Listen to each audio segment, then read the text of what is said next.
Hello. Hi. I'm Rabbi Harvey Dr. Bolofsky.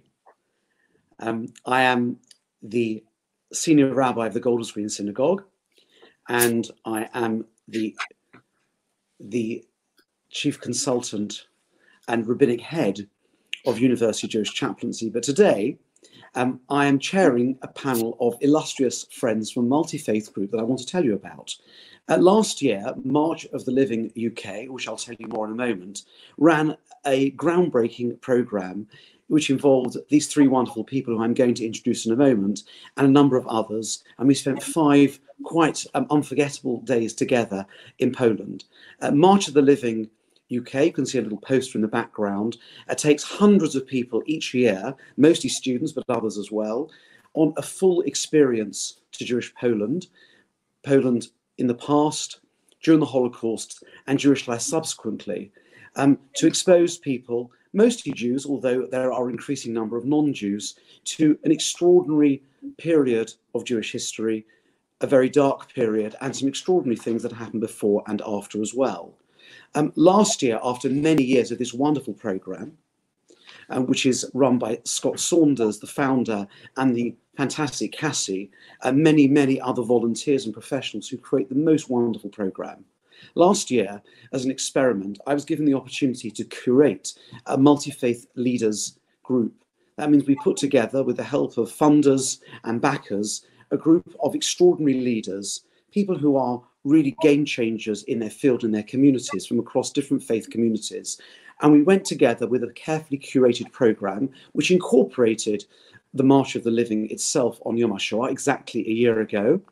And we had a wonderful time. It was enriching, developmental, and we're going to spend a little time together now exploring how that was for some of the participants, reminiscing, taking some questions.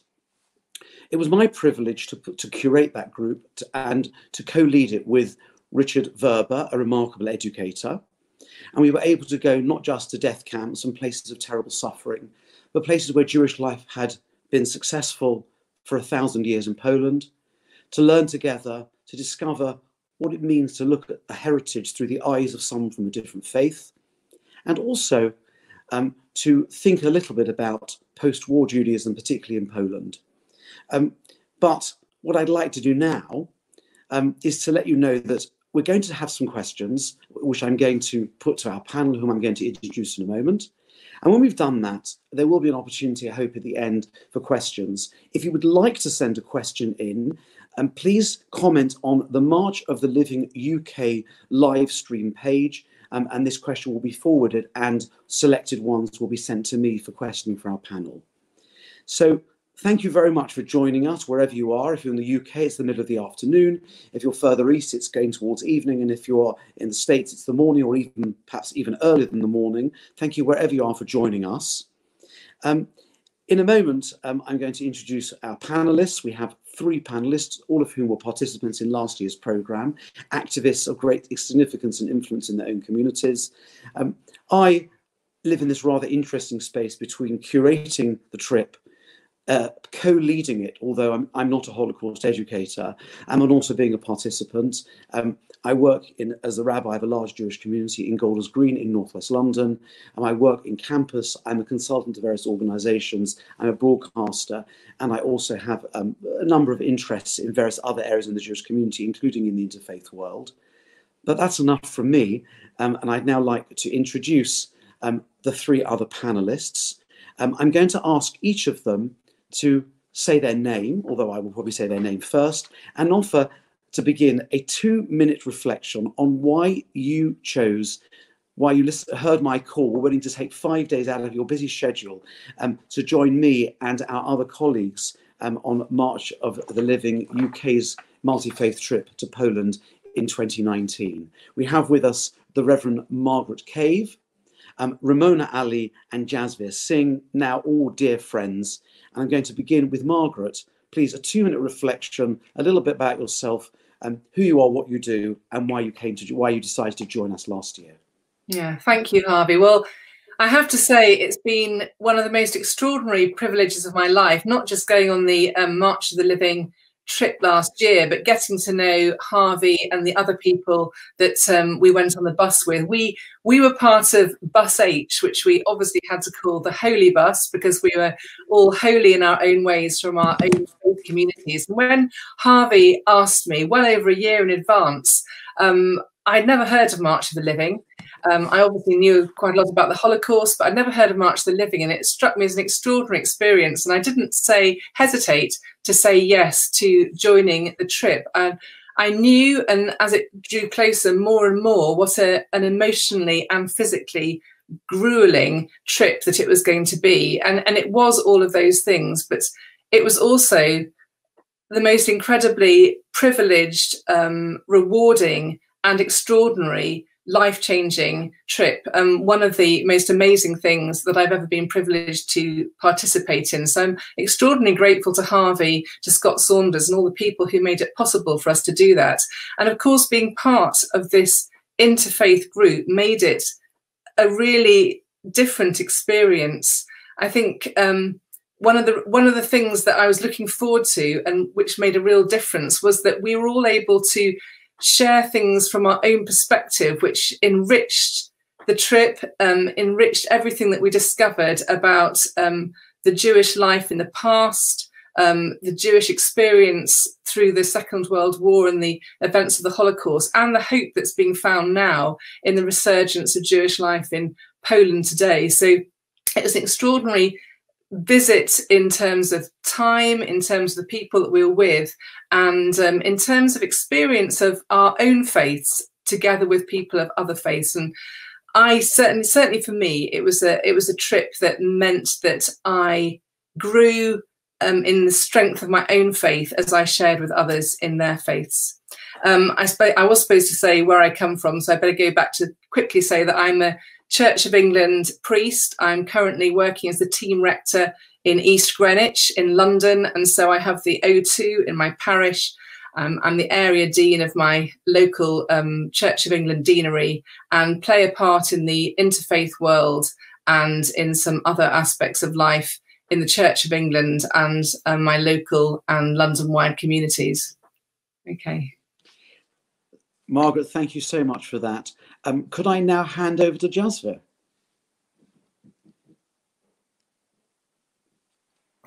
Hi, I'm Jasvir Singh. I'm the chair of City Sikhs. I'm also the co-vice chair of the Faiths Forum for London. And when Harvey got in touch with me, I simply couldn't say no. As a member of the Sikh community, we have experienced awful times in our past. And in fact, there are two periods of time within the 18th century where there are references made to the greater Holocaust and the lesser Holocaust. So as a Sikh, I felt it was important for me to go to the March of the Living, to partake in that experience and to see just how impactful it would be. Obviously, as a student during my GCSEs and my A-levels, I learned a lot about the Holocaust. But being there in person was perhaps one of the most, it had such a supreme impact on my own identity as someone who's Sikh, as somebody who works within the interfaith circles, but also as a human. So one of the things which really stood out for me during that trip was being at Auschwitz, being at the place where many of us have seen images over the years, which are notoriously iconic, if I can put it in those terms. But being there in person, being at the railway tracks, was perhaps one of the most moving moments that I've had, not just during the trip, but in my life. Just thinking about the trains, the carriages arriving one after the other with individuals who had been living their lives happily, who now found themselves in a situation where they knew that they were going to be killed. And it was horrific, but also quite bizarrely, it was quite life affirming to see the sense of celebration, the fact that the march that was now emerging was that of the living, those who celebrate the fact that they were not, that the faith continues to exist, that the Holocaust did not get rid of an entire swathe of humanity. It killed a numerous amount of people, but hope survives. And I think it was that message of hope that really resonated with me as I left. And obviously, being in the company of so many people who I consider to be good friends of mine now, it was a wonderful experience. It really was. Jasvier, thank you very much. And I'm delighted now to move and introduce Ramona. Hello, thank you. I don't know if there was a reason I went last. Might have been a wise move. So when Rabbi Harvey asked me to go on this trip, actually, when he asked me to do anything, I can never say no. And this was something that I could only say yes to, in a relationship that I've had with Judaism and the Jewish communities for a really long time now. So when I was like, I think 11 or 12 years old, I chose to do a project on Judaism. And there was this old book that we had in the house. I think it was probably printed in the 70s. And it talked about like Jewish practices and rituals. And so I was really drawn to it. And I wanted to kind of explore Judaism more. And then when I was at school, I was older, and I remember I did history, GCSE, and I just remember there was this picture in the book, in the history textbook, and it was like a grainy black and white photo of two young schoolboys, and they were hanging their heads, you know, lowered in shame because they were being humiliated for who they were, and it really impacted me. That photograph, I still think about that photograph now. And later on, in like about 9 years ago, I did a campaign on Muslim-Jewish solidarity between Muslims and Jews, and focused mainly on World War II and the Albanians who rescued Jews from the Nazis. So I've always felt a closeness, and I wanted to step further into the experience of the Jewish people and into the pain of the Shoah in particular with this trip. Because I honestly, genuinely believe that when you share someone else's pain, it just brings you closer together in a very genuine way. And I wanted to feel that deeper sense of empathy, and that definitely happened on this trip that we went on with March of the Living last year. And I was so grateful to be with, you know, with a gang of God botherers, you know, with the people who I consider friends, and, you know, wonderful people from different faiths. And I think that really, really helped. I obviously forgot to say a little bit about myself at the beginning. So I'm, if you probably guessed, I'm a Muslim journalist, and I write for publications like The Guardian, and I do some BBC radio work, and my focus is on faith and lifestyle and identity. So on this trip.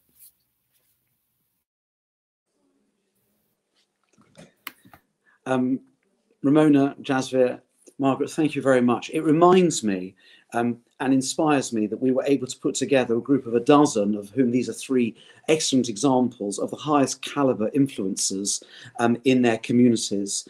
And that I think are fortunate that in each case we hit absolutely the right and made absolutely the right choices, because not only have each of you really inspired each other and me, but I think that you've been the people who have gone back to your communities or worlds and really made an impact. More of that shortly. But I want, before we go to that, to ask you the following, and we'll do it in a different order now, because I know that Ramona doesn't like being last, so we're not going to have her last this time. Is that it's a year on. In fact, today is Yom HaShoah. Today would have been the march, if it were not for the current health crisis, would have been the march itself this afternoon in Auschwitz. So it's exactly a year since we were together, and therefore kind of ending our extraordinary trip. So a year on, it's amazing to feel that the year has passed, and we've all had many memories, some painful, some happy, I think some motivational. So I would like to hear from you.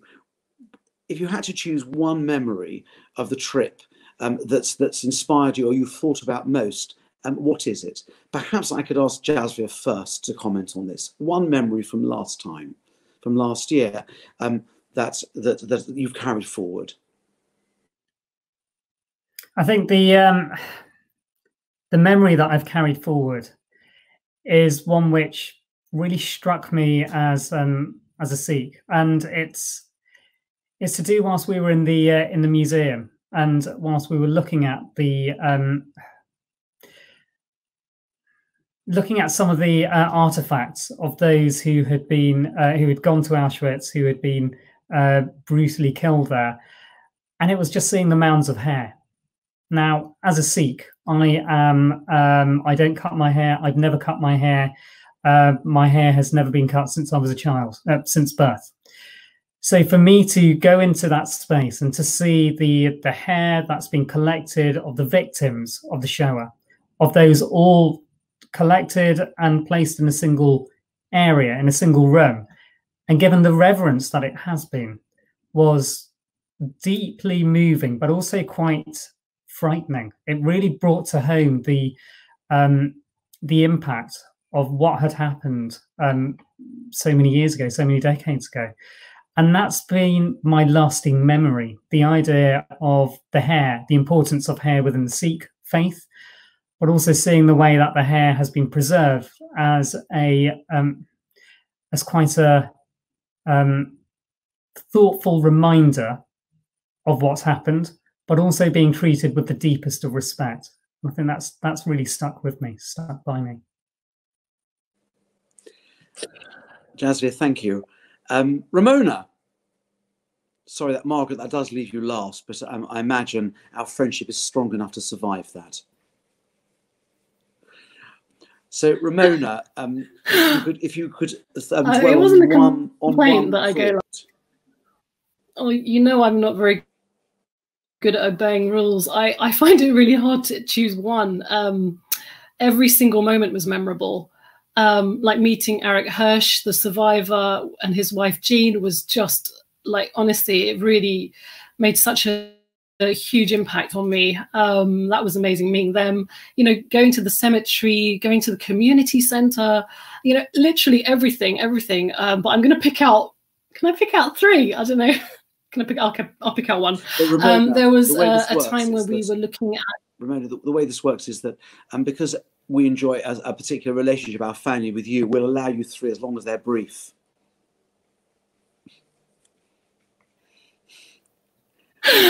You're very kind, thank you.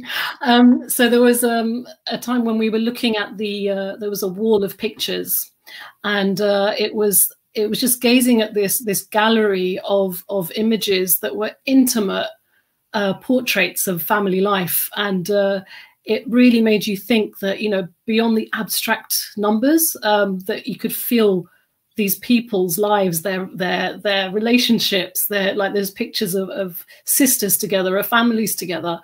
And that really brought home the loss, the absolute profound, deep loss of people and individual personalities. That really affected me. Another time was when we were walking under the infamous sign at the entrance to Auschwitz together, linked arm in arm. And that was captured really beautifully, actually, by the photographer, Sam Churchill. And it was just that moment of singing and being linked in arm in such a place of devastation that it was a defiance, and an act of defiance, and also an act of survival and existence. And that really was an important moment for me. Oh, there's the photograph. Yeah. So that was a powerful moment. And another moment was placing our plaques in the tracks at Auschwitz. And there were people who came over to me who just said, thank you for being here. And I was like, please don't thank me. This is, I should be here. This is what I'm meant to be doing. But that was an extraordinary experience of meeting other young Jewish people, older Jewish people, and just like being together and sharing those moments together. That was really important. Ramona, thank you. And before I share my own reflection, Margaret. We can't hear you, Margaret. That's it. Okay, great. All the things that both Jasveer and Ramona have mentioned are very powerful memories for me too. But one that I particularly stands out for me is that when we visited the death camp Belzec, I think that's how you say it, we went through the narrow entrance and got to the bit, and it was raining that day. It was a very, very wet day, and somehow that felt an appropriate weather for the place and for the occasion. And we walked down the narrow entrance and came to the place where up on the wall is the verse from Job chapter 16 verse 18, which says, "Earth, do not cover my blood, let there be no resting place for my outcry." And it's there in English and in Hebrew, and below it are like scratches in the rock, which could be blood, could be tears, could be the gouges that people made with their nails in their last moments in the walls of the places that they were confined to. And as we stood there in the pouring rain, one of the rabbis who was with us sang the Holocaust memorial prayer. Harvey will have to tell me how to pronounce it properly. It's God full of compassion. Is it El Mali Rachamim? Something like that. That's really pretty good, Margaret. We'll give you that. Thank you. Thank you. And it was just extraordinarily powerful. We all entered into that moment together as a shared moment of deep compassion. And I'm pretty sure that all of us had tears flowing in that moment. So there were moments of real togetherness in the suffering and the struggle, but there were also, if I'm allowed a little extra memory as well, real moments of hope in that shared sort of kind of solidarity of pain and grief. And Arik, who was the survivor who journeyed with us for one day, he shared with us a lot of his experience in Auschwitz-Belsen. And one of the things that he said, and I'll never forget, literally sitting at his feet, looking up at him speaking and showing us his tattooed number and talking about the experience of being there. He said that when they were there wasn't one single blade of grass. And when we visit now, when we were there this time last year, there's lots of grass. And actually, when the days that we went to Belsen and Auschwitz, it was sunny as well. And there was lots of grass. And the contrast, I think, between that experience of being there at a time of sort of real greyness when there wasn't a blade of grass, and the hope of being there now, placing the memorial plaques, something about the contrast, and that gave hope, I think, of the fact that there is grass there now and there is hope for the future. Margaret, thank you very much. Thank you to all of you. I think one of my remarkable memories, having been to, I think, all the places that we visited together last year before, is the possibility to share the experience and gain such different perspectives. These places are always dreadful, and I think however many times I have the privilege of visiting them, they're going to be raw, awful, painful, beyond belief. And some of the specific memories, particularly about the children's graves and going to Buzek, which Margaret mentioned, are uppermost in my mind as well. But what is even more so is what it means to be able to go and visit sites which are generally understood to be a very specific, in particular cases, specific Jewish interest, and gain the perspective of those with very strong connection to other faiths, different perspectives, to broaden, perhaps in some cases, to challenge one's own perceptions. And those things have carried me forward very strongly over the last year. As well as having made some extraordinary relationships. Some of the participants were dear friends before, but became closer, and some were people I scarcely knew, but become very firm friends, and those relationships have been formed through the harshest of experiences, but nonetheless, I think, have a particular life of their own, which is hard to describe. I do also remember the song. Here's a disclosure. I did suggest to Marta that it be attempted to sing the song but I'm informed that the kind of technology won't quite stand it. We'll all be able to tune all out with each other. So we're not going to do that. You'll be pleased to hear. But I do think the prospect of singing together and sharing that experience and sort of praying for the well-being and injecting, as Jasvir said, a little hope also stands with me, particularly currently where there is so much suffering, although be it of an entirely different nature. Moments of hope in difficult times, I think, are very important to all of us. So I'd like to move on to another question. I certainly feel transformed by the trip, and I think about it often. And we had planned to run a second group this year with another carefully curated group of extraordinary high caliber multi-faith influencers. Unfortunately, due to the circumstance, we're not able to go in person this year. Please God, we'll be able to go later in the year at some other time with the new group, and I hope some of the new group are watching and participating in this and thinking about what we could have been doing this week, even though it hasn't worked out for now. But certainly I feel changed by the trip. And when it came to Rosh Hashanah, the Jewish New Year, towards the end of September, when it's customary to kind of think back over the year, I certainly have felt that this was one of the most worthwhile things I did last year in terms of my own development and perhaps making some kind of contribution. That's a very general question, but I'd like to ask each of you, Margaret, Jasvir and Ramona, this time I'd like to ask Ramona to go first. What did you take back into your own life, world, community? Answer the question as you like, which has perhaps enabled you to influence others. Ramona. Well, I have been incredibly affected by the trip. I don't think I've ever cried that much in my life in those 5 days. Like, my tear ducts were literally utilized to the max. And it affected me so deeply that it actually also gave me more resolve and more determination to stand against anti-Semitism and all forms of hatred. So it's actually opened up a lot of discussions between my family, my friends, wider communities about my experiences, because I feel like I've really stepped inside those experiences in a very profound way. So there is emotional investment, complete emotional investment now. And so I feel like there's more kind of gravitas to the words that I use when I'm speaking to people or to whenever I write about this.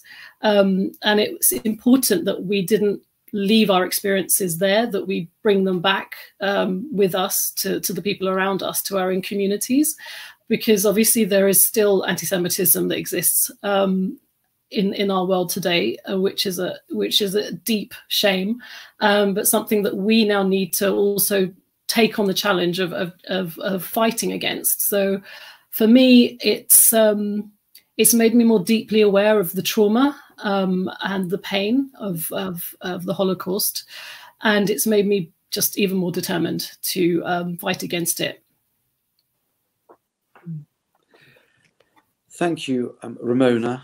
Margaret?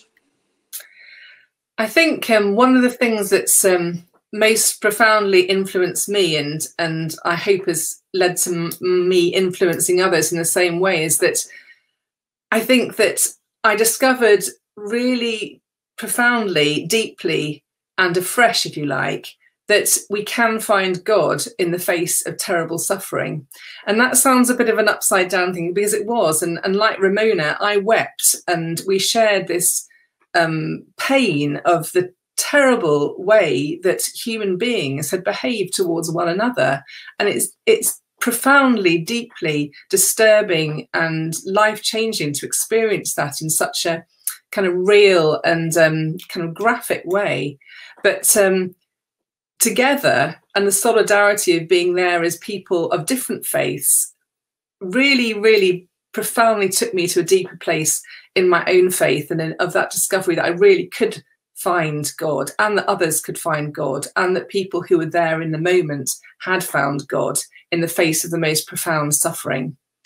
And at the same time, I think, like Ramona, you get a new sense of determination not to be a bystander. But I was also profoundly challenged, and our educator here, who Harvey's already referred to, the very amazing Richard Verber asked us to consider when we went to the very beautiful forest, beautiful when we visited, but the place where about 10,000 people, Jewish people and others, were shot and buried in mass graves, that when we were there, we were asked to consider if we'd been those very ordinary policemen from Hamburg who had been asked to kill those people, would we have been able to say no? And I think I was profoundly challenged by the reality of it. It's easy to say I don't want to be a bystander, because of course we don't want to be a bystander, but the reality of actually being brave enough not to be a bystander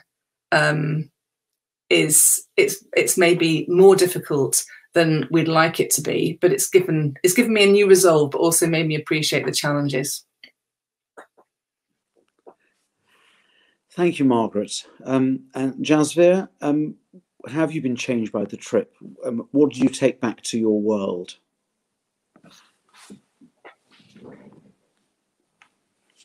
It's changed my outlook on the world of interfaith, actually.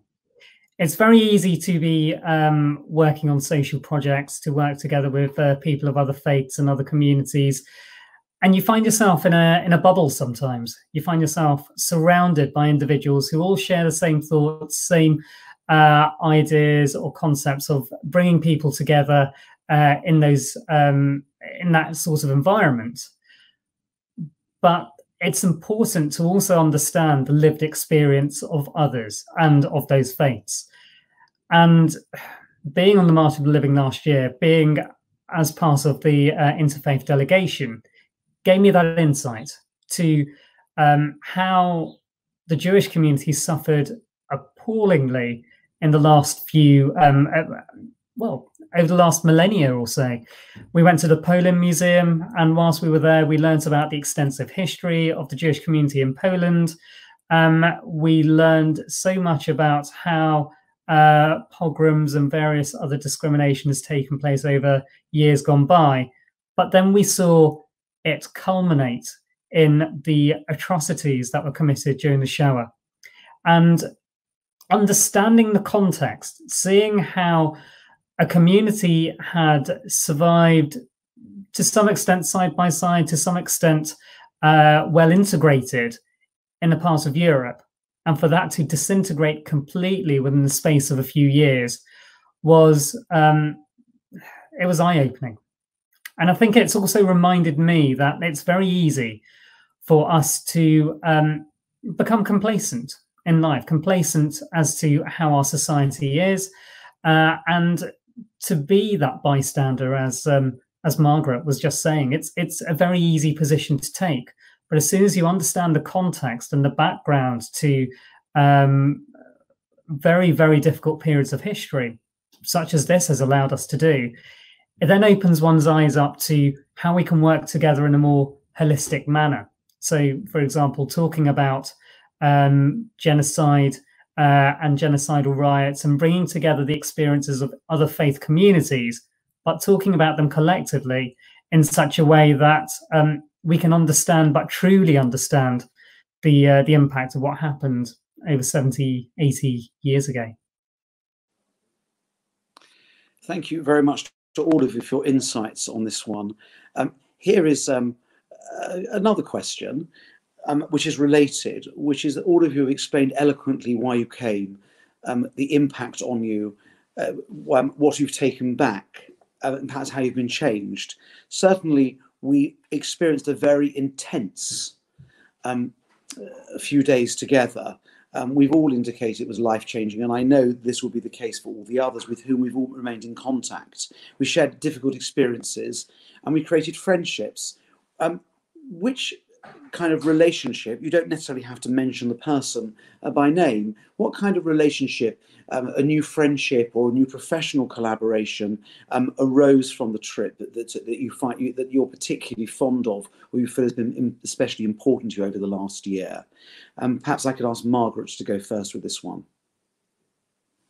Mention Talia, our bus leader, who was, I think, a little reluctant when asked to, I know she was a little reluctant when she was first asked to lead the Interfaith Leaders bus, but was completely converted by us. So thanks for being converted, Talia, to know what a great thing it is to work across the different faiths, and for being such a great bus leader. But Talia shared with us that when she was actually at Auschwitz with us, leading our group that day, this time last year, she heard from members of her family for the first time that she had relatives who had died at Auschwitz, and was able to find their names in those big memorial books at Auschwitz. And so when it came to the today and the opportunity to put the plaques on the railway track with everyone else, a few of us on the, well, all of us on the bus were able to say to Talia, you know, a lot of us, well, those of us who weren't Jewish anyway, we don't have relatives that we can write their names. Can we write some of the names of your relatives on our plaques and put them on the track? And that was a really kind of profound thing for us to be able to do. And I know for Talia, and she's written very movingly about it, and I know she's watching now because she's just put up a photograph of us on screen on our holy, our Bus H Holy bus group. So I know she's with us. And Talia, you shared something very profound about what that meant to you, but it meant an enormous amount to us as well. So I think those sort of things about being able to share very deeply in shared memories and reflections, and that doesn't just stop on the trip, that continues on. We've been able to meet and share as a group since then, but it's also has an ongoing impact on our other relationships. And Harvey and I were privileged to take part in a seminar about Jewish-Christian relationships earlier this year. And I think on the back of what we've been, the profundity of what we'd done last year, we were able to be really much more honest about the real difficulties than we might have been in different circumstances. So I think it has ongoing impact in all sorts of ways. I'm just going to interject before asking the others. First of all, I'm very pleased you gave Talia a shout out. Talia was the logistics person who effectively held everything together. Within half an hour of her departure from the bus, because she left separately, we couldn't find the food, we couldn't find the cutlery, we had no idea where we were going. And so it's an opportunity to thank Talia, because people have great ideas. We are extremely fortunate to have a visionary leader in Scott Saunders, March the Living International, together with the local program, were able to fund the project. These are all people who are willing to run it, take time off. We have Richard. Without Talia, the thing wouldn't have run at all. So thank you to all of those involved. And we hope that when we run future trips, that Talia will be willing to overcome her squeamishness about these sorts of things and be with us again. I think that I'd just like to validate what Margaret said. I have been thinking earlier today about our recent encounter at Southwark Cathedral, and how there are some genuine difficulties about bringing faiths together. One can create friendships, but there are some hard edges that are not easy to navigate. And having experienced a trip of this sort with such intensity and built trust in unusual ways, I think it does make it easier, at least to be honest with each other, particularly when we don't agree. So I'm very grateful for that. And it's an opportunity to shout out for someone who's a mentor of all of ours, the wonderful Chris Raval, who was one of the participants in last year's trip. He hasn't been well. We know that he's recovering, and wish him well. But this idea about learning to deepen relationships so that we can disagree more effectively, disagree better, as it were, comes from him, and something for which we are all very grateful. So with that interjection and various shout outs, Ramona, about a friendship. Yeah, I want to shout out everyone. Yeah, Talia for giving her crisp to me as well, sharing her crisp. We're all sharing food, and yeah, emotions throughout the entire trip.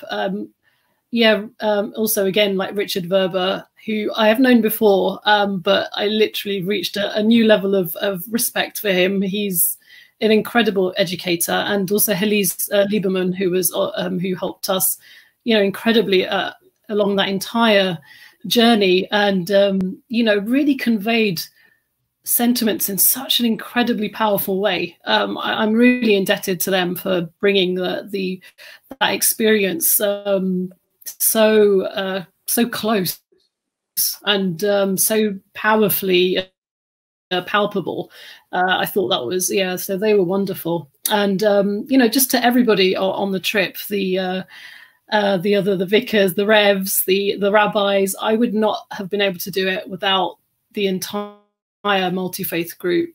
I mean, I knew most of them before I went on the trip, and I counted them as friends, but there was also some people I didn't know so well, like Reverend Charlotte Bannister Parker, who's unwell at the moment. This is why she couldn't make today, but I didn't know, I'd never met her before. And there were moments throughout the days where she kind of saw me flagging and run over and literally physically hold me up.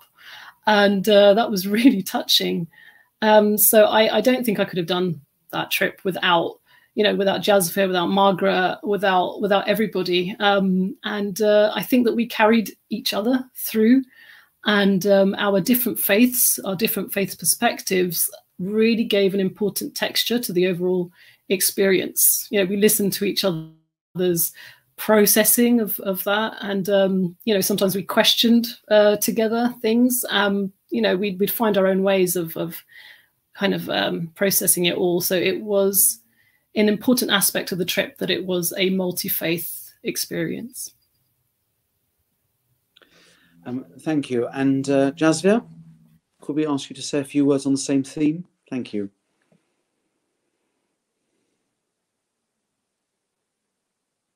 Oh. To everyone who was involved in the trip, it was I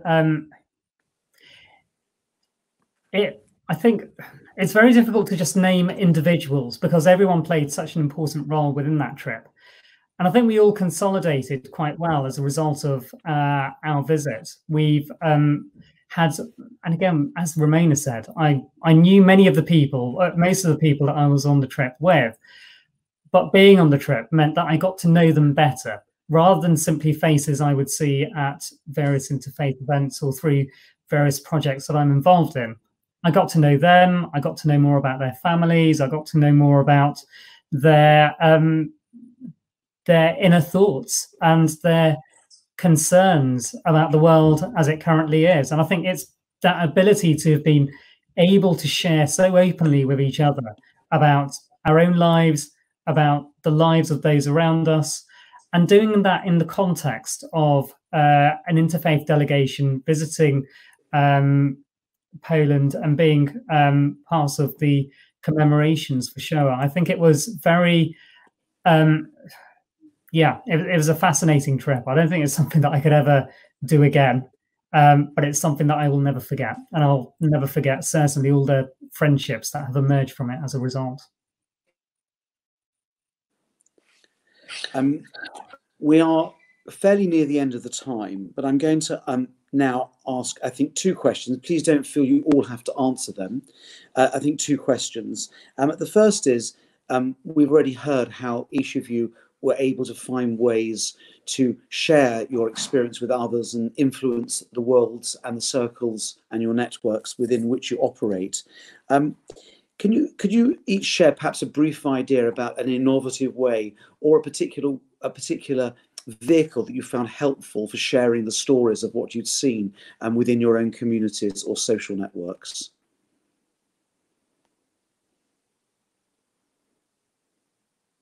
Raise your hand if you'd like to speak.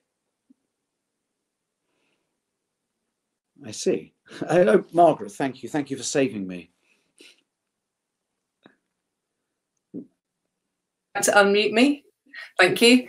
I think that the telling this, what this reminds me of, which I think is really important in all faiths, is telling stories.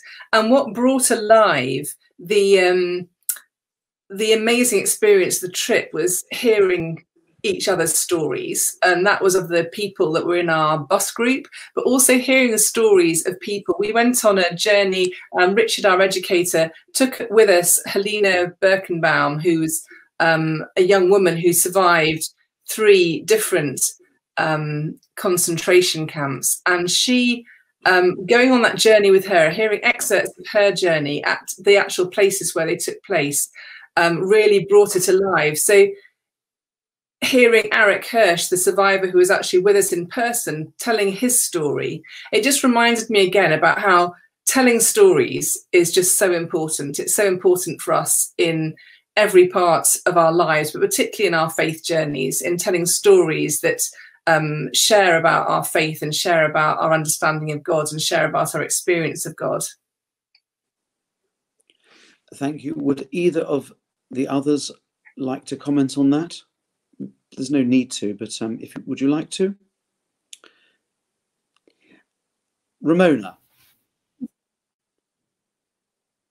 She's muted. Everyone's saying. I think I just wanted to comment on something that completely unexpected happened on the trip, when I was asked to speak at the ceremony, Yom HaShoah ceremony. But Richard asked me at midnight the night before, I think, and I was obviously petrified of doing that, but it actually turned out to be something that was really powerful, and it helped me to kind of think about, reflect on the days that we had spent together and all the sites that we had visited. And it was an extraordinary moment for me as a Muslim woman to speak at that ceremony. And it really did mean a lot, because I think it's pretty powerful when people from other faith traditions will enter your own tradition and just speak about it. And I was really privileged to be able to do that. And yeah, and I just kind of carried everyone else's experiences as well with me in my heart. And that really did help me kind of understand the impact of that journey. So yeah, that was just a reflection. Thank you, Ramona. I'm going to ask a question which has just come in from someone who is watching this broadcast. A student who was part of the UK student delegation last year said that they were deeply and profoundly moved by the conversations with the survivor on their bus, and getting to hear her story. And it's clearly had a great deal of impact on the person who sent in the question. They've asked me to ask you, what is the most profound takeaway or something you particularly admired in your interaction with Arik Hirsch? Perhaps I could ask Jasveer from that, because I didn't give you a chance in the previous round, if you would like to take that. Of course. I think it would actually be the conversation that Arik and his wife had, and speaking to his wife, who said that for many years, Arik simply didn't want to talk about what had happened to him, and the fact that he had suffered so brutally in the concentration camp, and the fact that once he did finally open up, that he just had so much to share, and he hasn't stopped sharing since. And I think that was very moving, because it made me realize obviously we know the phrases now, PTSD, the psychological impacts of what would have happened. But we always, certainly myself, I would always look at what had happened during the Second World War and during the Shoah as simply being a moment in history. And you forget to add the human dimension to it. And I think that's where Arik really added that human dimension, because he explained everything so vividly, being in one of the barns, one of the buildings, whilst he was speaking so eloquently about the awfulness of it all, the appalling nature of the treatment, the manner in which everyone slept during the very cold, long, cold nights during the winters. It brought it to life. And I think having that has meant that my understanding and appreciation of what happened many years ago is enhanced, greatly enhanced, by having had the opportunity to hear from him directly, but also understand that he himself continues to find it difficult, as of course he would. And I think that's been one of the most profound things for me to have walked away with, the understanding of the human impact and the continuing human impact of what happened during the Shoah. Thank you. Would one of Margaret or Ramona also like to comment? Some of you already mentioned your interaction with Arik Hirsch and how it affected you. Would either of you like to kind of comment or add to what you've said already? raise your hand. Margaret, do you want to like to say something? I can't tell whether you're just smiling or whether you want to say something. Okay, please take her off mute. Just to, yeah, there's something about meeting someone, and actually we also had the privilege to read his story, because Aric had written a book and we were able to get a copy from him on the bus, and I spent some of the bus journey reading his story. So I was reading what he'd written over the years, as well as hearing him in real life. And then when he was actually inside one of the bunkhouses at Auschwitz-Belsen, to hear him talk, he actually revealed and showed us his tattooed number on his arm at that point, and then walked over and actually touched the bunks where they'd had to sleep. And there's something really incredibly powerful about the actual presence in the place with the person that made the story not just a story, but an actual it just brought it to life in a way that you just can't. It's even difficult to capture, even on video or camera or anything. It was incredibly profound, and he was he is such a lovely, generous person, and so committed to telling his story so that it will make a difference in the world, and that the young people will hear that story, and that the world will be transformed. Thank you. We have just 2 or 3 minutes remaining before we need to draw it to an end. If you have just each of you a 30-second thought, there are people watching and participating in this virtual Yom HaShoah program with March of the Living UK from all over the world.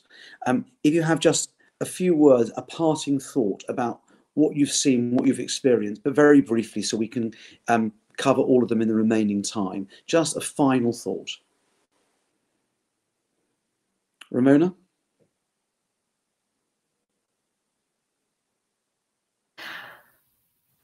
Yes, I have so many thoughts, so many thoughts. It's been a year since we went on that trip, and I remember all of it as raw as if it was literally yesterday. Talking about Aric as well, everyone talking about Aric has, brought all those memories back to an extraordinary man, and his wife is wonderful and extraordinary too, Jean, who has been supporting him throughout his recounting of his horrific stories.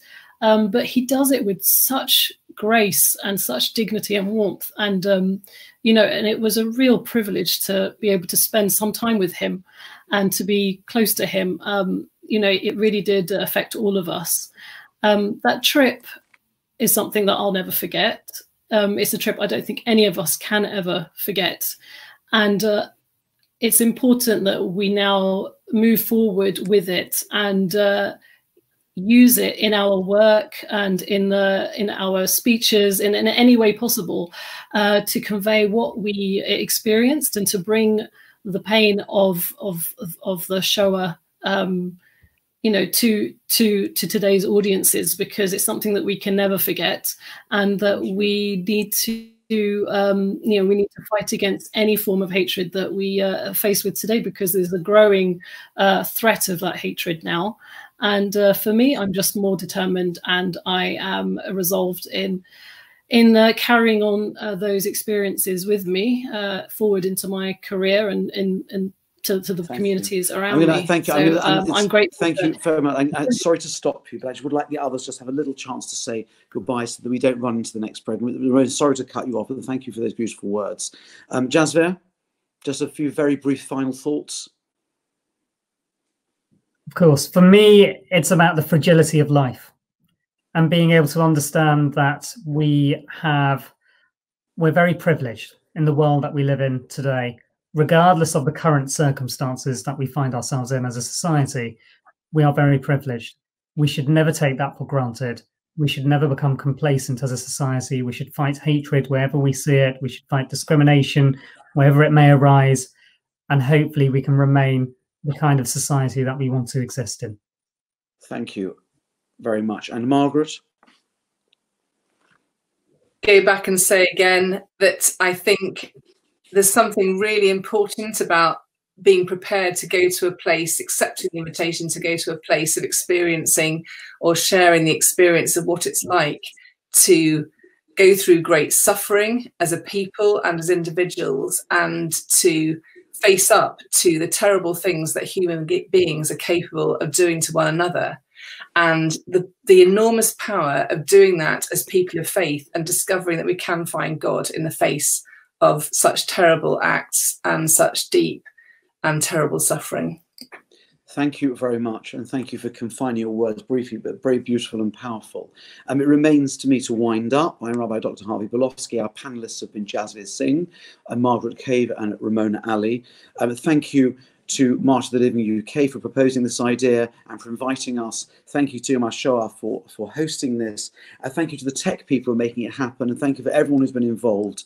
And thank you very much for those who are watching for joining us. And thank you for allowing us to share some memories of what is an unforgettable, life-changing trip. Thank you and have a good day.